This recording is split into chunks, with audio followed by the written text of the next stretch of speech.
আমরা সবাই জানি অক্টোবর মাসটা বিশ্বজুড়ে ব্রেস্ট ক্যান্সার অ্যাওয়ারনেসের মাস হিসেবে পালিত হয়। সেই সূত্র ধরে আজকে আমি ব্রেস্ট ক্যান্সারের ট্রিটমেন্টের বিষয়ে কিছু কথা বলতে চাই। ব্রেস্ট ক্যান্সার শনাক্তকরণের প্রথম কাজ হলো ক্যান্সারটা কোন স্টেজ বা পর্যায়ে আছে সেটা নির্ণয় করা। বিভিন্ন পরীক্ষার মাধ্যমে এটা করা হয়, আর এরপর রোগীর চিকিৎসার ধাপগুলো নির্ধারণ করা হয় যে কোন ক্রমে চিকিৎসাগুলো আগাবে। ব্রেস্ট ক্যান্সার একটি দীর্ঘমেয়াদী চিকিৎসা প্রক্রিয়া এবং এটার ট্রিটমেন্টের ধাপগুলো হচ্ছে সার্জারি, কেমোথেরাপি, রেডিওথেরাপি, পরবর্তীতে হরমোন থেরাপিও অনেকে লাগে বা লাগে না। ব্রেস্ট ক্যান্সার যত দ্রুত এবং প্রাথমিক পর্যায়ে ধরা পড়বে, এই 4টি ধাপের কোনো ধাপ হয়তো রোগীর লাগতেও পারে, নাও লাগতে পারে। এটা সিদ্ধান্ত সম্পূর্ণ ডিপেন্ড করে চিকিৎসক এবং রোগীর অসুখটা কোন পর্যায়ে ধরা পড়েছে সেটার উপরে। তো এখন চিকিৎসার কিছুটা ডিটেইলে বলি। কেমোথেরাপি এবং রেডিওথেরাপি নিয়ে রোগীদের ভেতরে সবথেকে যেই বিষয়টা রোগীরা যেটা নিয়ে চিন্তিত থাকেন সেটা হচ্ছে যে পার্শ্ব প্রতিক্রিয়া। কেমোথেরাপির ফলে রোগীদের সবথেকে বেশি ভয় কাজ করে যে শরীরে কি প্রতিক্রিয়া ফেলবে।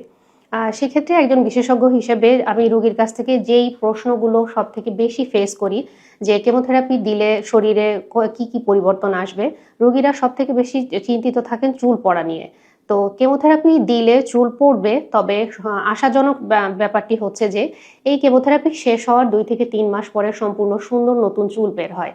সো এটা ছিল একটা পেশেন্টের জন্য সবথেকে কনসার্নিং ব্যাপার। দ্বিতীয় হচ্ছে কেমোথেরাপির সাইড ইফেক্টে আসে কিছু জিনিস, যে শরীর ভালো না লাগা বা খাবারের অরুচি। তবে আমাদের হাতে এখন বিভিন্ন পদ্ধতি আছে যেগুলো দিয়ে এই জিনিসগুলো খুব ভালোভাবে নিয়ন্ত্রণে রাখা যায় যখন আমরা কেমোথেরাপি রোগীকে দিই। দ্বিতীয় ট্রিটমেন্টের ধাপ হচ্ছে রেডিওথেরাপি। তো রেডিওথেরাপির ক্ষেত্রেও রোগীদের অনেক প্রশ্ন থাকে যে এটা শরীরে কি প্রভাব ফেলবে।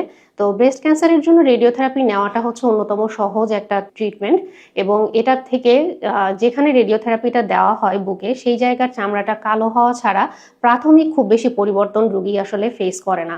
এটা খুবই ইজি একটা বিষয়। আর থার্ড যেটা ট্রিটমেন্ট সেটা হচ্ছে হরমোন থেরাপি। এটা সবার লাগে তা না, যাদের লাগে তাদেরও কিছু কিছু সাইড ইফেক্ট থেকে থাকে, তবে সেই সব সাইড ইফেক্ট চিকিৎসা চলাকালীন সময় কন্ট্রোলে রাখার জন্য আমাদের হাতে অনেক ধরনের পদ্ধতি আছে। এই কারণে ক্যান্সারের চিকিৎসার যেই ধাপগুলো আমি বললাম কোনোটাই খুব বেশি ভয়াবহ না। ক্যান্সার হলে এই পদ্ধতিগুলো খুব সহজে নিতে পারেন এবং খুব সহজে এই প্রসেসের ভিতর দিয়ে চলে আসা যায় ডক্টরের সাহায্য নিয়ে। ব্রেস্ট ক্যান্সার এখনো আমাদের সমাজে একটি আতঙ্কের নাম।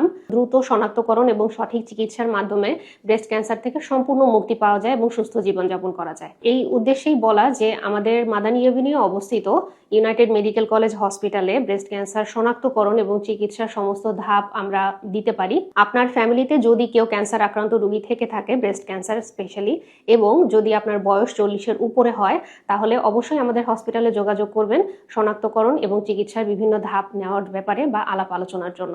ধন্যবাদ।